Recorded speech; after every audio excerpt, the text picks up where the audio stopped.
Olá, gente, professor Paulo Júnior, né? Vamos continuar aqui nossas aulas de função de várias variáveis, tá bom? Ainda com o tópico de limites, deixa eu ajeitar aquele N ali. Tá aparecendo outro U, né? Função de várias variáveis, tá bom? A gente vai estar falando de limites ainda. Hoje a gente vai estar falando, além de limites, um método importante para calcular limites. Bem, eu queria começar essa aula pedindo desculpas a vocês pelo vídeo passado. Como assim, professor? Desculpas, foi nesse exemplo aqui, né? Não é que a resposta esteja errada, realmente esse limite dá zero, mas o método que eu usei está errado. E isso vai fazer você criar inúmeros pensamentos errados e respostas erradas em relação a, por exemplo, pegar um limite desse tipo aqui, né? E querer imaginar que ele dá zero, quando na verdade não. Esse limite aqui, x² sobre x sobre raiz quadrada de x² mais y² nem existe. Tá? Que ele não existe esse limite. A gente vai mostrar isso posteriormente, tá bom? Mas bem, aquele método de tirar o x, fazer o produto, ali teve uma casualidade, tá bom? Ela não vai estar funcionando dessa maneira, então a gente não vai estar usando aquele método, tá bom? E aí, deixa no comentário aí se você me desculpa ou não, tá bom? Espero que você me desculpe, né? Tá bom? Pois bem, então, para esse vídeo agora, né, eu vou estar fazendo agora sim, né, com método, tá bom? Porque para mim o mais importante na hora de você resolver um problema é você saber métodos, porque métodos resolvem problemas. Truques resolvem alguns problemas e método resolve a maioria dos problemas. Pois bem, então vamos para esse probleminha aqui, que é um problema bem interessante, né? E que você pode tentar resolver ele dessa maneira, mas vai ter um certo trabalho, né? Você pode imaginar que se você colocar zero em tudo, né, não vai haver indeterminação, mas vai acontecer, tá? Porque essa parte aqui vai dar zero, só que essa parte aqui ela vai dar menos infinito, né? Tá? Porque quando o ln, né, se aproxima de zero, as imagens, se a gente olhar uma função, né, do ln só de uma variável, né, o gráfico dela é mais ou menos assim, né? Você tem a f de x igual a ln de x. O gráfico é mais ou menos dessa maneira. Então, quando as minhas imagens aqui, quando meus domínios, né, se aproximam do zero, né, meus x se aproximam de zero, minhas imagens elas tendem para onde? Né? Para menos infinito. Ou seja, eu dizer que o limite, quando o x vai para zero, do ln de x é menos infinito, está correto.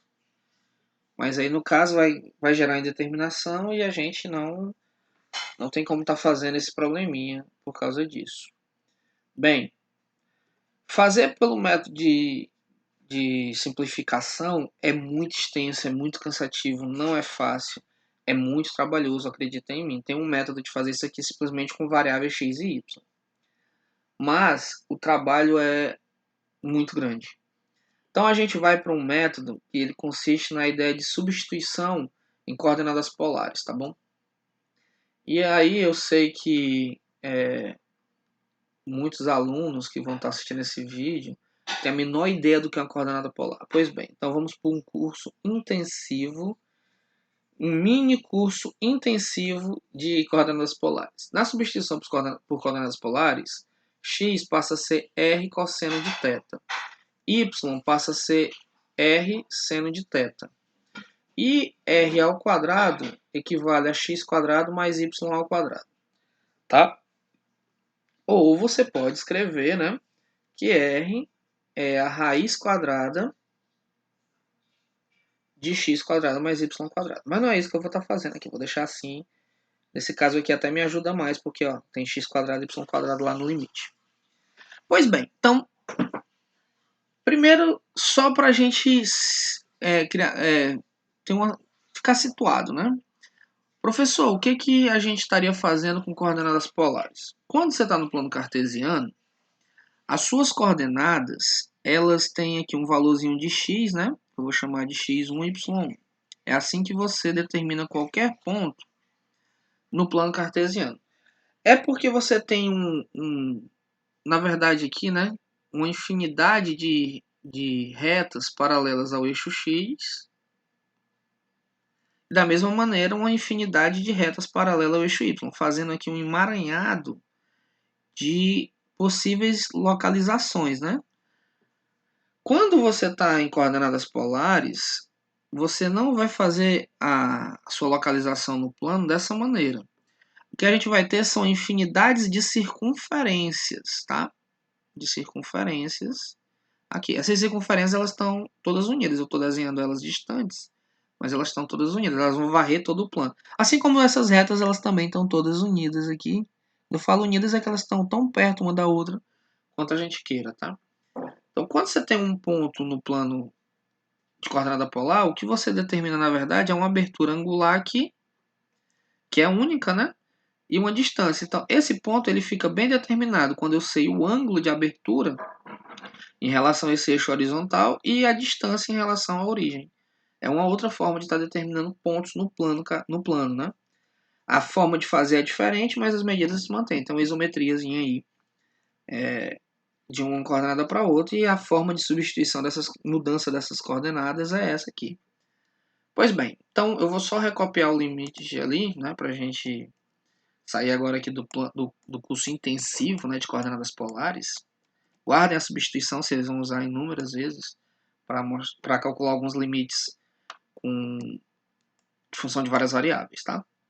Então, só relembrando ali, né, a gente tem que meu x vira r cosseno de θ, o meu y vira r seno de θ, e o meu r quadrado é x quadrado mais y quadrado. E não é tão difícil saber por que essa substituição é assim não, viu gente? É simplesmente trigonometria básica e teorema de Pitágoras, como vocês podem estar vendo aqui embaixo.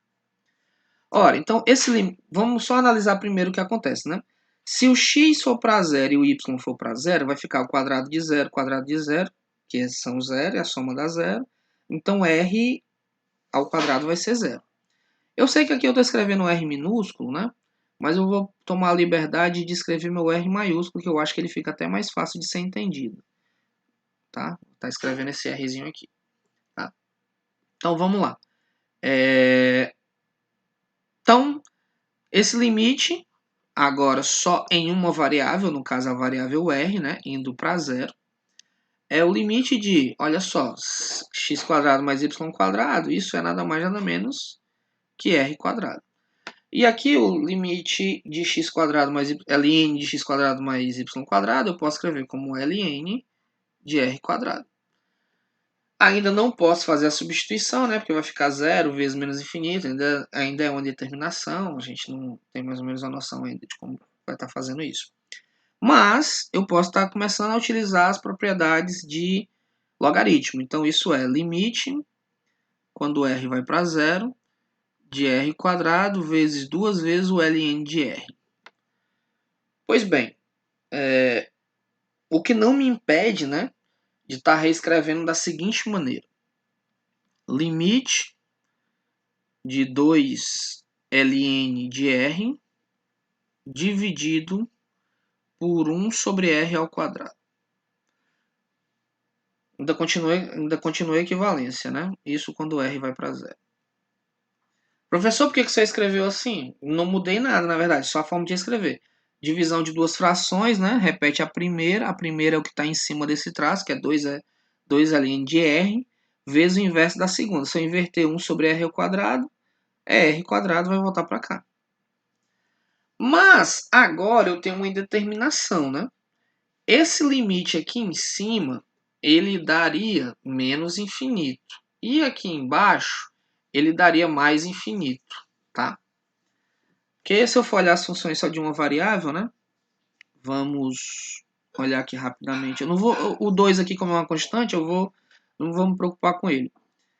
Isso seria, já falei, né?